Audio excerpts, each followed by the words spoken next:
Well, hello everybody and welcome. Hello everyone. So, we've been in Nikita Chloe for just over 4 months now. It's just flown by, hasn't it? Yeah. What adventures we've had. We've driven up to Sweden. We've been on a ferry. Yeah.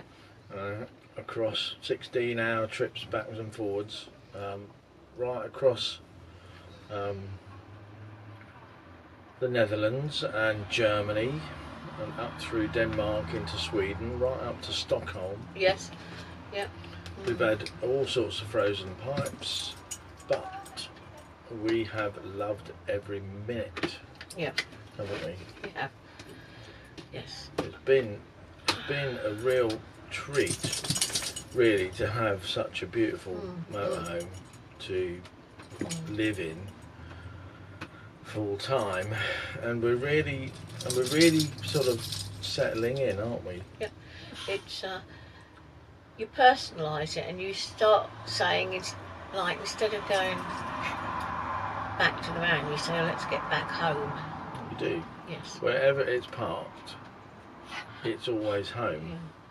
And if we let Pippin off the lead when we get near, when we say to her, go home, I like it, and she runs home. We're laughing because she's sitting up there on the opposite side of us begging because there's a bowl of pistachio nuts on the windowsill there. I've been munching pistachios as an early evening snack. Yes. Well, we thought we're going to do this now because we're going to a cheese and wine get together. It's a little cheese and wine party at the rugby club. So sort of well, we're on the Auto Trail Owners Club rally at the Exmouth Rugby Club. There's probably about 50 vans here. Yeah. So it's quite a big rally, and we're all sort of queued up in rows. But a lot of them, about 25 of the vans, came from the other rally that we were on. Yeah. So we did a follow-on rally and we came across. Anyway, but we're sort of wanted to give you a bit of an update on the realities, really, of living full time in a motorhome, travelling around the UK, and this is very specific to the UK because the trip we had across Germany and up through to Sweden was very different. We were on a bit of a mission. We're trying to get to a place, stay, and then come back. So that was quite different to how we are these days, in terms of, we have a lot of time to consider where we're going to stay, where we're going to go next, what we're going to do in the future, and so on. And that's where Wendy's organisational skills come in. They come to the fore, don't they? Well, they do, because we're thinking we're going to go, something we've always wanted to do. We always wanted to go up to Coventry to the Moto Fest.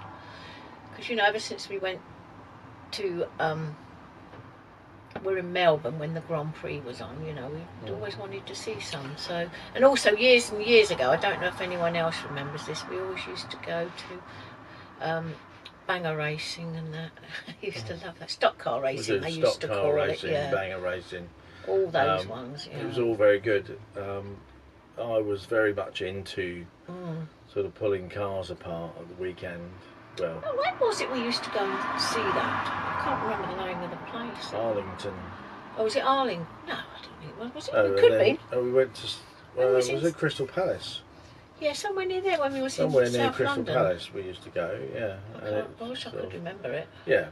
But anyway, that's. I don't know why we're talking about that. That's by the by. Well, we're going to go to the Motor Fest. Oh yeah, because we're going to the Motor Fest anyway. So we've never been, so we're going to go and do that.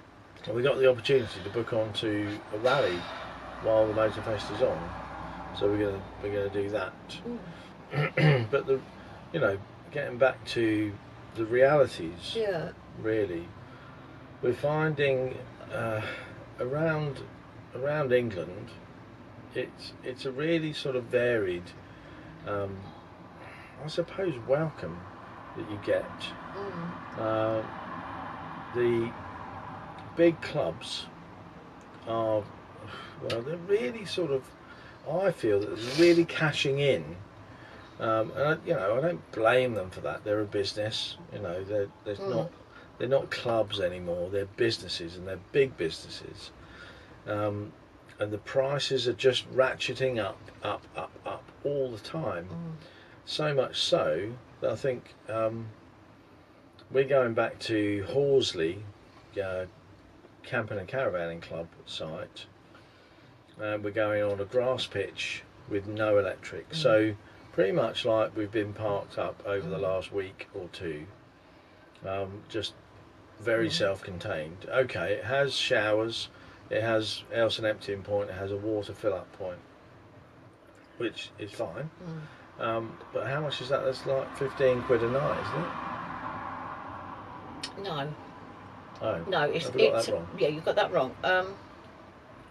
Nothing new I there, thought then. it was quite reasonable actually for a site with facilities. It's a camping and caravan club site. It's got the facilities, but as I say, we're on the grass with no electric. I thought it was quite a good price. I think it was under £10 a night actually. Or am I saying that wrong? It might be about £10 a night, but it was the £9.80. I thought that was Walton. Grass, no electric, no facilities. Yes. At Walton for 7 nights was £60. So that was, I thought that was quite good, and that was a camper and caravan club site. So I mean, but this is cheaper than that one. It's. But anyway, that's beside the point. I don't know why we're rabbiting on about those prices. I suppose we are to say. But what I'm trying to get down to the nitty gritty is. To park on a 8 metre or 9 metre by 3 metre piece of land can cost you anything up to £12 or £15 a night with nothing else included. Now that I think is pretty much taking the mickey, and I know they've all got to make a living and they've got to make a profit and all the rest of it, so I don't blame them for that. However, it's becoming increasingly difficult to find other places that are either free or cheap to park for any length of time. I mean, we've been looking around at parking spots around Devon. Yeah, we're forever looking now to see. They are all marked up. No overnight sleeping. No camper vans are allowed in the car park after 8 o'clock in the evening. No, after 10 o'clock in the evening. So 10 o'clock at night till 8 o'clock the next morning, you're not even allowed to have a camper van or motorhome in the car park. We know that people do around here, but them's the rules. So we like to abide by the rules and the laws and so on, so that we're not going to get into trouble at all, or just be bad neighbours, as it were. So it's becoming, these are the realities. It's becoming difficult to find places to stay, which is why we're booking onto these rallies. So through the summer, we're going to go as much as we can, from rally to rally to rally to rally, because they are cheap. I mean, and the thing is, they're cheap, and the places they are the most wonderful. We're so near to the seafront here in the town, and pubs, and there's a lovely club, club with everything you want. So it's So we've got that's the reasons. But I know we can go to Scotland, which I'm sure we will. And we want to do a bit of Scotland and go further than we got before. If some of you might remember that we got as far up as Ayr and Killeen Castle, or Culzean Castle as I called it. And we were sort of almost stuck on that site for the remainder of our little holiday because it was too wet up there. But I think during the summer we'll do we'll do a lot better, and we'll, you know, venture further. I mean, our ideal would be to do that Scotland 500 thing, whatever that's called. It's a 500-mile sort of round trip, isn't it? So if we can do that, we will, and I'm sure some of you out there. I think there's a lot of people doing it. Yeah. The other things that, you know, if you're not staying on a proper camping and caravan club or caravan and motorhome club site, or, you know, a big club site, you've got to find a laundry to wash your clothes, and that is becoming increasingly challenging. There aren't any laundries anymore, are there? No, some places it's weird. Don't have them. I mean, it's and of course you can manage with some hand washing, but there's certain things that it's not really working for. Hand washing, washing by hand, big items, you know, like your bedding and your towels and that. It's quite difficult. Very difficult to hand wash that in a sink. And jeans, but fortunately the weather's good now, so we're not too bad. But it is but it's not really a problem. I have seen some people have got those little portable washing machines, but I don't know what they're like.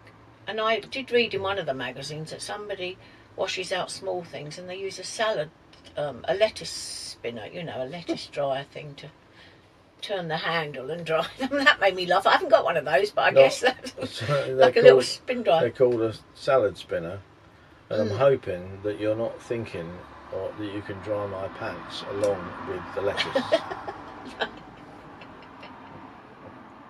No. So you know, little challenges like that.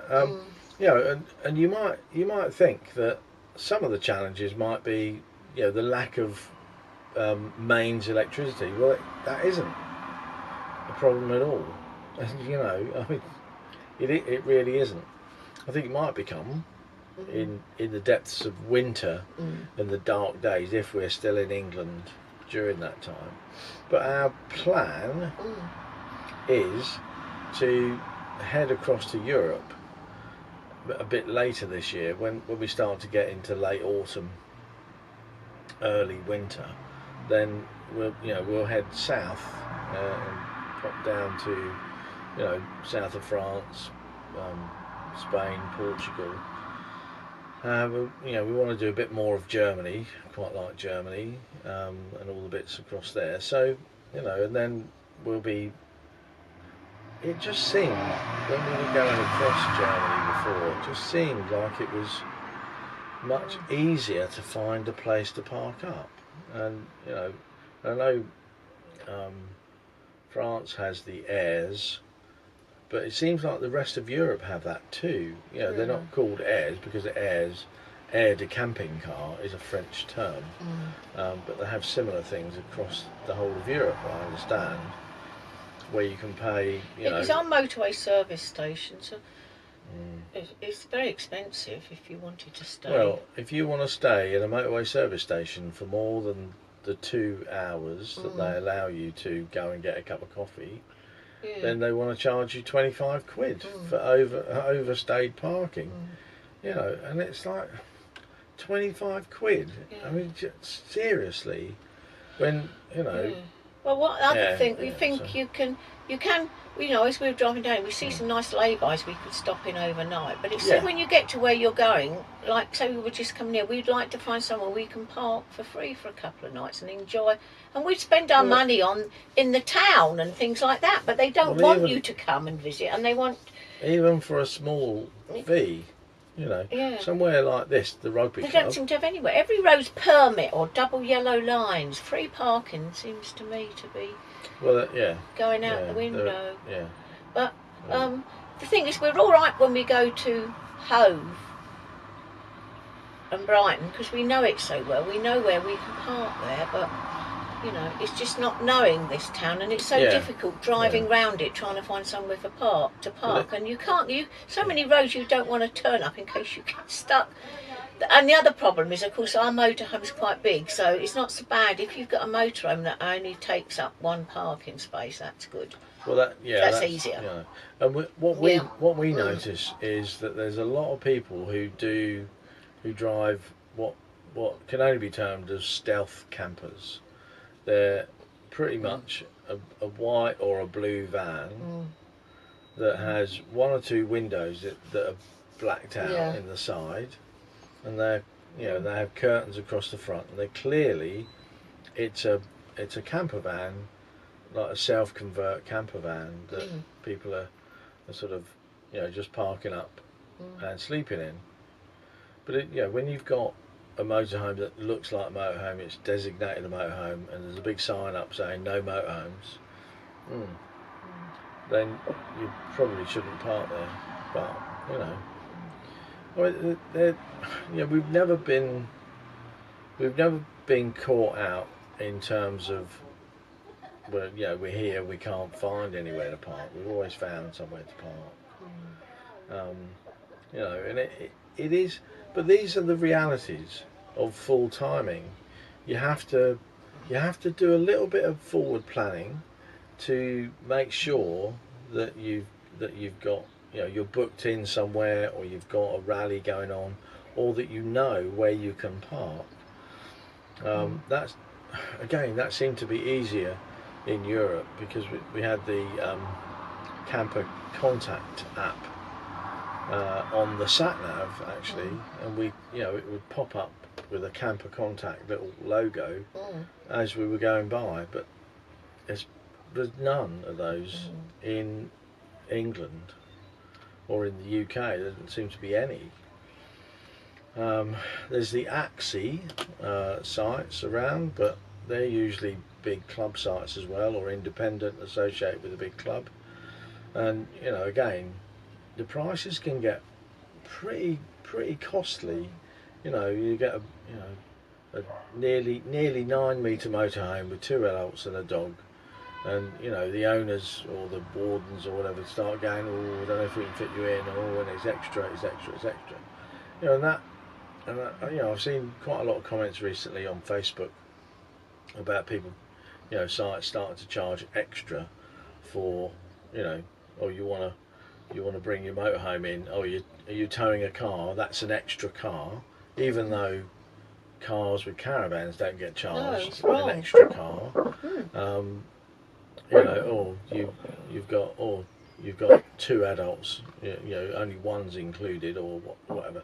It's all, any time that sites can ratchet up the cost by a couple of pounds, they will. As I say, I don't blame them for that. They've got a business to run. But I suppose I just wish it was a bit more like Europe, and that they saw the benefit of people like ourselves travelling to different places and bringing money, because we do spend money. I think